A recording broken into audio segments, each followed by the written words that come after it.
Catturato in Spagna dopo un conflitto a fuoco, il criminale che aveva seminato morte e paure in Emilia-Romagna, la sua fuga aveva terrorizzato anche il Veneto con una caccia all'uomo nel Rodigino e avvistamenti tra Padova e Venezia. Banche Popolari continuano le audizioni della commissione parlamentare dopo Zonin, oggi tocca all'ex AD di Veneto Banca Consoli, intanto disagi per i correntisti alle prese con la RES a Uffici e Sportelli. Svolta per la storica azienda veronese del Pandoro, la cassa integrazione ipotizzata non è più necessaria, la produzione non si ferma, si lavora anche per la campagna pasquale. Arrestato il responsabile del rogo appiccato a un'azienda di Caore nel settembre dello scorso anno, è un ex dipendente della stessa azienda. Le autorità americane indagano per chiarire i motivi della morte di un 50enne manager padovano trovato senza vita a New York. Shock a Montebelluna, 16enne, muore per una grave malattia, ha lottato con tutte le sue forze ma il suo cuore ha cessato di battere l'altra sera a Castelfranco, dove era ricoverato. Via libera al biotestamento, la legge divide i veneti, il patriarca di Venezia Moraglia dice errore della politica, ma molti cittadini sono d'accordo con la nuova norma. Telespettatori di Antena 3, buongiorno, bentrovati. La prima edizione dei nostri telegiornali che si apre con la notizia giunta poco fa che sta facendo il giro del web e non solo, del mondo, dell'Europa, sicuramente vista la portata della notizia, perché Igor il Russo, il notissimo criminale, il killer di Budrio, sarebbe stato arrestato in Spagna dopo un conflitto a fuoco con la Guardia Civile. Ne ha dato notizia su Twitter per primo il sito Wikilao, specializzato in temi di sicurezza, precisando che nel conflitto a fuoco sarebbero morte 2 persone. Secondo quanto poi riporta El Mundo, che riferisce all'arresto di un ex militare dell'Est, appunto Igor, durante il tentativo di cattura avrebbe ucciso 2 agenti della Guardia Civile. Norbert Fehr, alias Igor Vaklavic, conosciuto come Igor il Russo, un uomo dalle 1000 identità, che oltre ad essere responsabile di 2 omicidi in Emilia-Romagna, il killer di Budrio è stato così chiamato, è stato presunto autore di 3 omicidi anche commessi in Spagna e il Ventorillo, tra le città di Teruel in Andorra e Albalate dell'Arbozispo. Dunque avrebbe continuato a uccidere nella sua fuga in Spagna, ma lo ricorderete, fu protagonista di una fuga che interessò anche il Veneto, ovviamente aveva seminato paura nel Ferrarese e dunque ci fu una vera e propria caccia all'uomo nel Rodigino, parliamo dell'aprile, tra l'aprile e il maggio di quest'anno, con numerosissimi avvistamenti poi anche tra il padovano e il veneziano. Dunque una fuga che è finita, sarebbe finita in Spagna in queste ore nella notte, purtroppo pagando un altro tributo di sangue della Guardia Civile spagnola. E adesso parliamo delle banche popolari, siamo alla questione delle audizioni che continuano per quanto riguarda la commissione parlamentare. Era toccato a Gianni Zonin, sappiamo le polemiche che sono emerse, poi ieri anche una bufera su Maria Elena Boschi, chiamata in causa dalla Consob per parole su Etruria e Banca Popolare di Vicenza. Oggi tocca a Vincenzo Consoli, ex AD di Veneto Banca. Intanto continuano anche i disagi dei correntisti alle prese con il passaggio dei conti correnti. Ex Popolari Venete, iniziamo con la situazione degli sportelli nel passaggio a Banca Intesa, che non è poi così rosea come si prospettava all'inizio. Uffici costretti a ricevere correntisti per appuntamento, tanta è la richiesta di chiarimenti e cambio di carte elettroniche. Nel frattempo da registrare la limitazione al prelievo dai bancomat fissata ad un massimo di 250 euro al giorno, mentre la conversione del conto digitale da Veneto Banca o Popolare Vicenza a Banca Intesa sta creando non pochi problemi. Infatti l'app non funziona con tutti gli smartphone, con il risultato che se non si possiede una nuova chiavetta di Intesa di fatto non si può intervenire in conto. Tra l'altro il servizio è scoraggiato, se così si può dire, dalla banca piemontese, visto che per la chiavetta token vengono addebitati 10 euro che diventeranno 20 da giugno prossimo.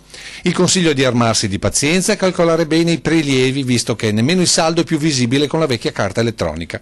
Dal fronte operativo a quello giudiziario, con la convocazione di oggi pomeriggio di Vincenzo Consoli davanti alla commissione parlamentare sulle banche a Roma.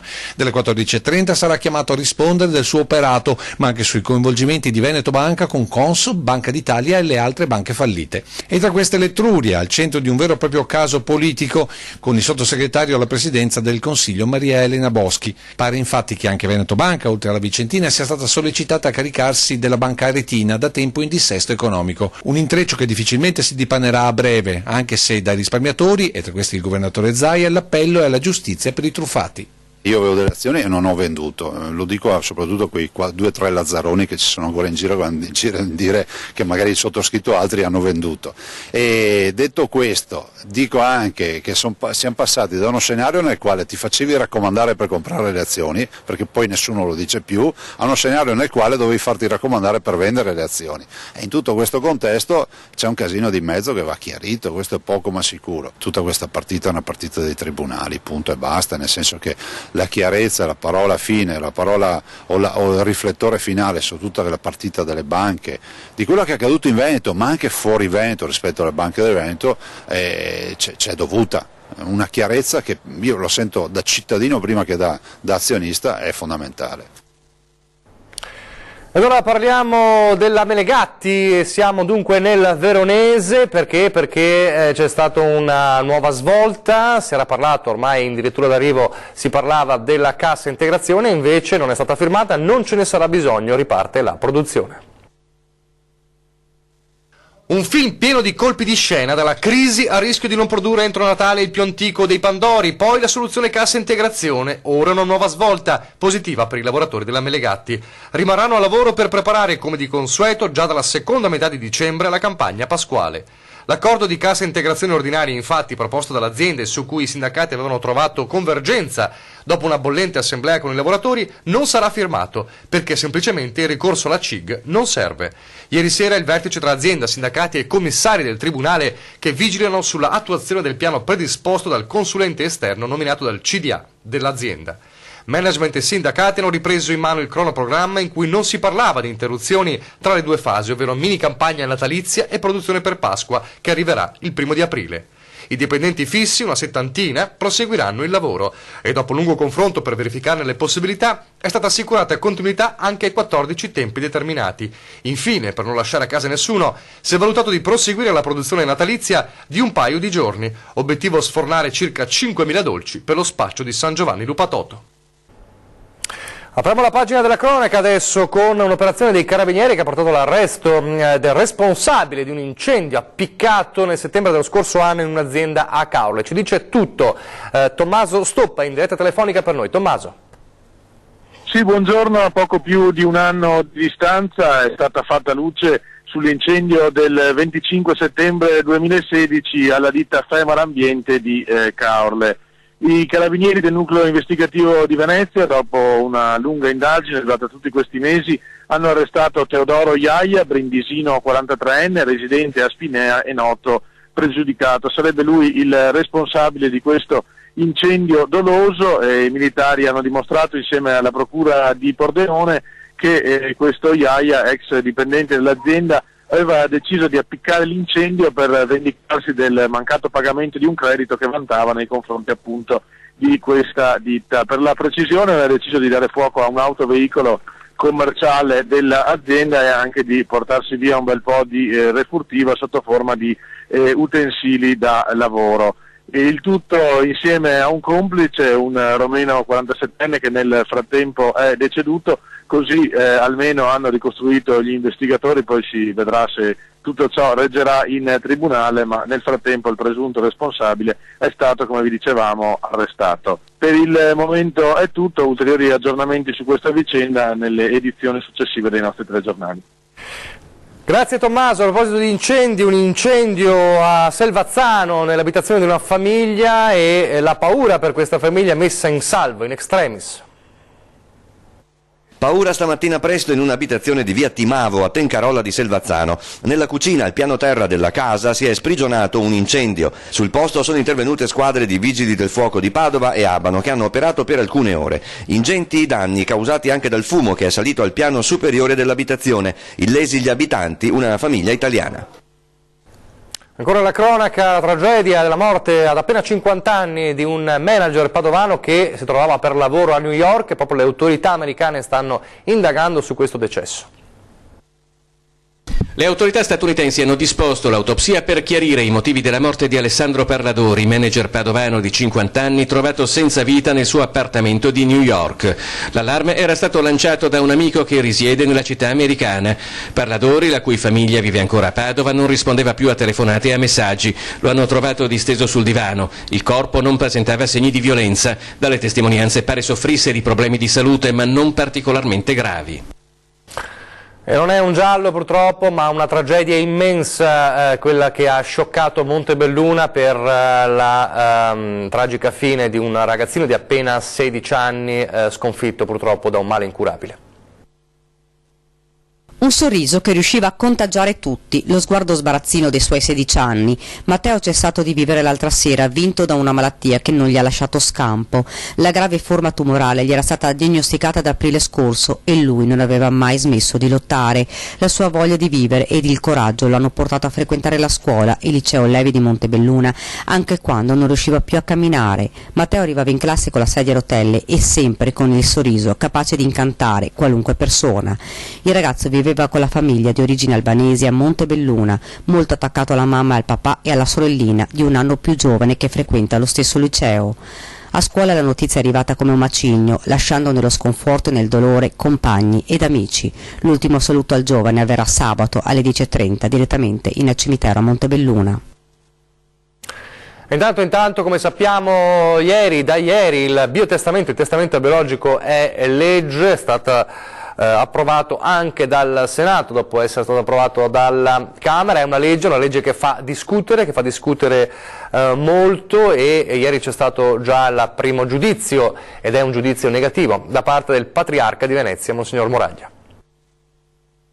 A ottobre scorso l'ultimo veneziano noto a porre fine alla sua vita all'estero è stato Loris Bertocco, 59 anni da 40, paralizzato. Un mese dopo, a novembre, la svolta del pontefice: evitare l'accanimento terapeutico non è eutanasia, così Papa Francesco. Con l'approvazione del biotestamento al Senato diventa legge quello che per molti ha rappresentato insormontabili battaglie, commuovendo e dividendo come sempre l'opinione comune.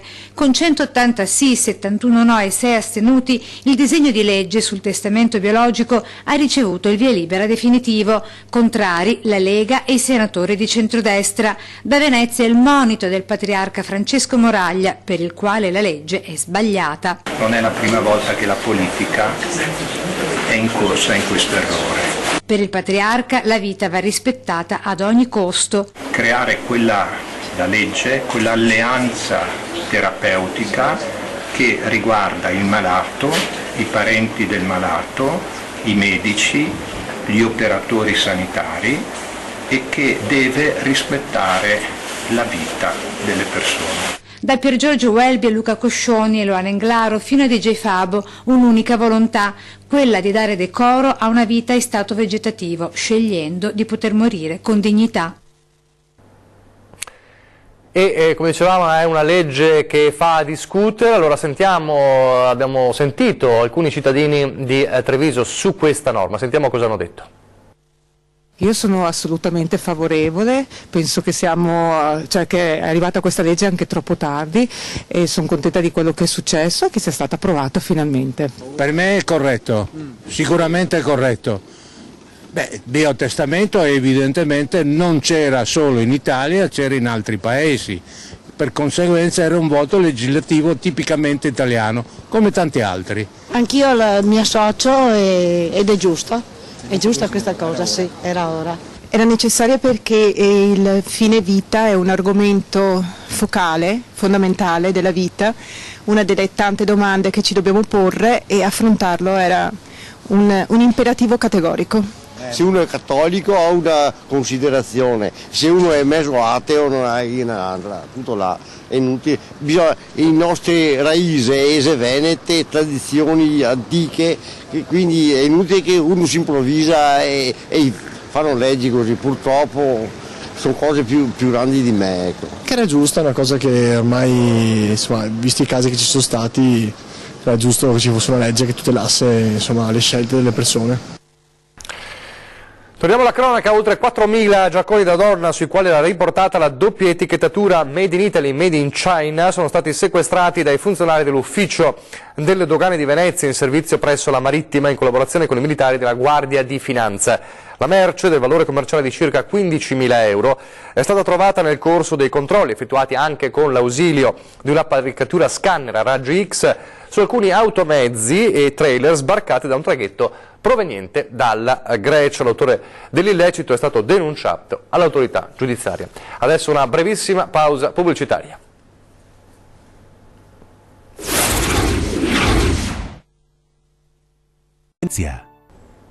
Rieccoci in studio, la prima edizione dei nostri telegiornali. Ripartiamo con la guerra delle aperture festive. Ormai siamo a ridosso del Natale, quindi riesplode il caso e, come sappiamo, sul piede di guerra da sempre, da tempo, c'è la categoria degli esercenti. Giorni di feste e liberalizzazioni, ovvero centri commerciali e negozi aperti anche nei giorni festivi. Immancabile la polemica, visto che sulla questione è intervenuto anche Papa Bergoglio, contraria alle aperture domenicali dei giorni festivi, pure Confesercenti.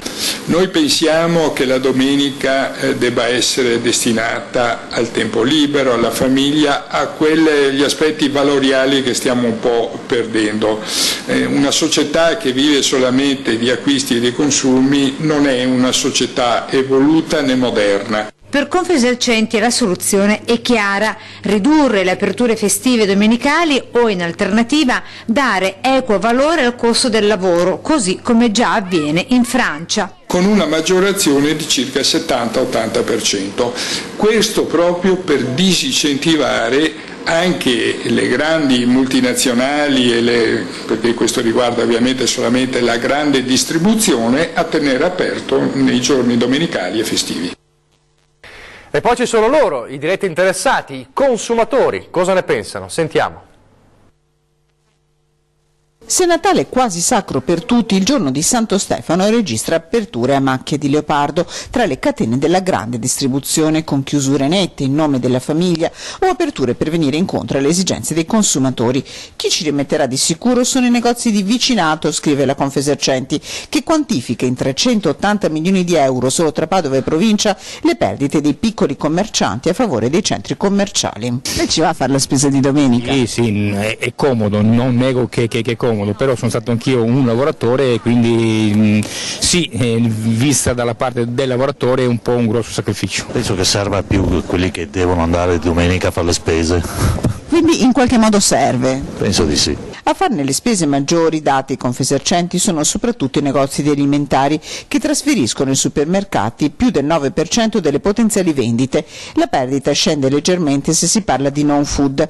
200.000 le firme raccolte dalla campagna Confesercenti contro il lavoro domenicale e festivo 4 anni fa. Sulle aperture il dibattito è aperto, dalla politica alla Chiesa. Personalmente penso che ci cambi da periodo a periodo. Nel periodo natalizio è una cosa accettabile, tutti vogliono comprare regali, insomma è più comodo per tutti quanti, però personalmente non vado mai a fare la spesa la domenica, non vado mai nei centri commerciali la domenica per empatia verso chi lavora la domenica. Io farò il medico, quindi diciamo che nella mia posizione, sì, diciamo qualche domenica nella mia vita la prevedo. Se stiamo parlando di centri commerciali, attività di questo tipo, io sarei più per santificare le domeniche. Parliamo di Venezia adesso e dell'annoso problema della questione della fruizione di Piazza San Marco. Una Piazza San Marco a numero chiuso è quello che vorrebbe il sindaco Brugnaro e non solo, e quindi si va alla ricerca di tecnologie che possano permettere questo. Allo studio degli uffici di Cafarsetti ci sono nuovi percorsi turistici per reindirizzare i visitatori della città in zone diverse da quella marciana, che potrà essere chiusa in caso di eccessiva presenza. Stiamo procedendo con l'esame dei diversi software collegati a telecamere contapersone, annuncia il sindaco Luigi Brugnaro. Si tratta di tecnologie nuove che stanno venendo valutate dai nostri tecnici. Dobbiamo trovare la tecnologia giusta, abbiamo trovato una tecnologia però è ritardata di 15 minuti, cioè tu hai il numero delle persone che passano 15 minuti dopo, è troppo tardi, allora stiamo cercando altri sistemi, stiamo girando l'Europa, sempre in silenzio, perché l'idea poi è poter contare quanta gente entra nell'area marciana, cioè il delta tra entrate e uscite di tutta l'area, a quel punto possiamo fare una serie poi di ulteriori provvedimenti. Lo stesso sistema verrà poi impiegato per il monitoraggio e la gestione dei flussi in altre zone critiche della città. Contingentare gli arrivi dei lancioni nelle varie aree, stiamo studiando e capendo come funziona, come ha funzionato negli ultimi 30 anni, un caos perché si sono aggrovigliati interessi di ogni genere. L'equilibrio tra turismo e residenza è un problema complesso che stiamo affrontando un pezzo alla volta, spiega Brugnaro. Ricette semplici non esistono. In questo dobbiamo tenere la parte buona, che è l'accoglienza assolutamente sempre decorosa delle persone e nello stesso momento anche una gestione di tutti questi numeri. I giganti buoni in pediatria sono i campioni del Treviso Basket che l'altra sera hanno regalato un sorriso e non solo ai bimbi ricoverati all'ospedale Cafoncello di Treviso.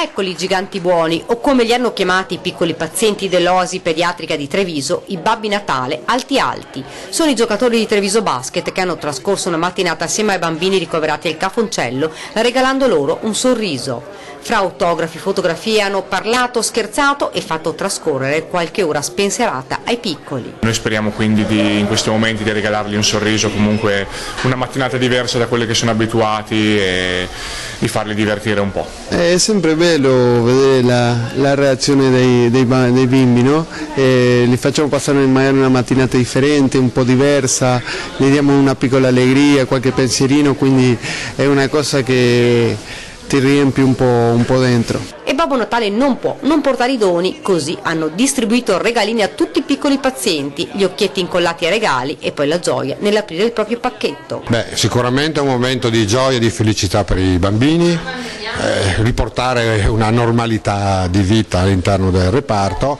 e poi che vengano sportivi, che portano l'esempio dello sport, dell'impegno dello sport, di cosa si può fare con lo sport è molto importante, quindi un momento di felicità ma anche di valori. I campioni di Treviso Basket hanno girato stanza per stanza per portare ai piccoli un sorriso, anche e soprattutto ai pazienti impossibilitati a muoversi. Noi siamo contenti di essere qui, di proporgli quello che è un po' il nostro mondo, capite? Quindi cercarli di farli avvicinare anche uno sport che sicuramente aiuta anche il benessere e la salute andando avanti con gli anni. Una gioia per i bambini che con la loro forza e il loro sorriso hanno toccato il cuore dei loro campioni.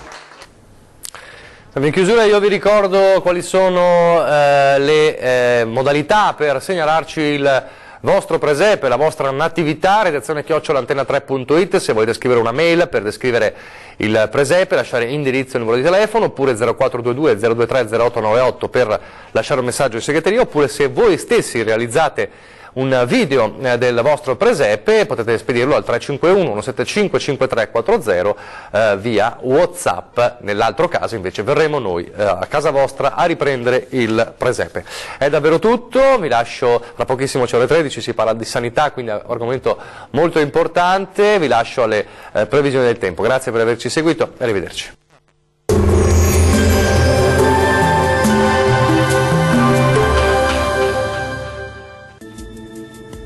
Ben ritrovati al meteo di Antenna 3. Il tempo sarà stabile sulle nostre regioni, sia pure con qualche nebbia e con qualche isolato fenomeno. Vediamo il dettaglio del 15 dicembre. Sul Veneto locali nebbie o foschie mattutine sulla pianura padana e in genere anche sulle vallate del Bellunese. Non mancheranno comunque ampie schiarite soleggiate, specie dal pomeriggio. Diamo ora uno sguardo all'andamento delle temperature, le massime saranno comprese tra 6 e 11 gradi, valori notturni attesi tra 2 e 5 gradi circa. Che tempo farà sul Friuli Venezia Giulia? Il tempo sarà instabile con piogge locali temporali sulla Venezia Giulia, poco nuvoloso in pianura, coperto e localmente nebbioso invece in montagna. Le temperature massime saranno comprese tra 9 e 13 gradi, valori notturni attesi tra 5 e 9 gradi circa. Concludiamo infine con uno sguardo alla situazione del Trentino Alto Adige. Alternanza di nubi e schiarite sulla nostra regione, ma gli addensamenti nuvolosi potranno causare anche deboli nevicate fino a bassa quota. Vediamo anche le temperature, le massime saranno comprese tra 5 e 10 gradi, minime con -1 a Bolzano e 4 gradi a Trento. Il mare sarà generalmente mosso, i venti moderati sud-occidentali localmente deboli sulla laguna di Venezia. Dal meteo di Antenna 3 per ora è tutto, arrivederci al prossimo aggiornamento.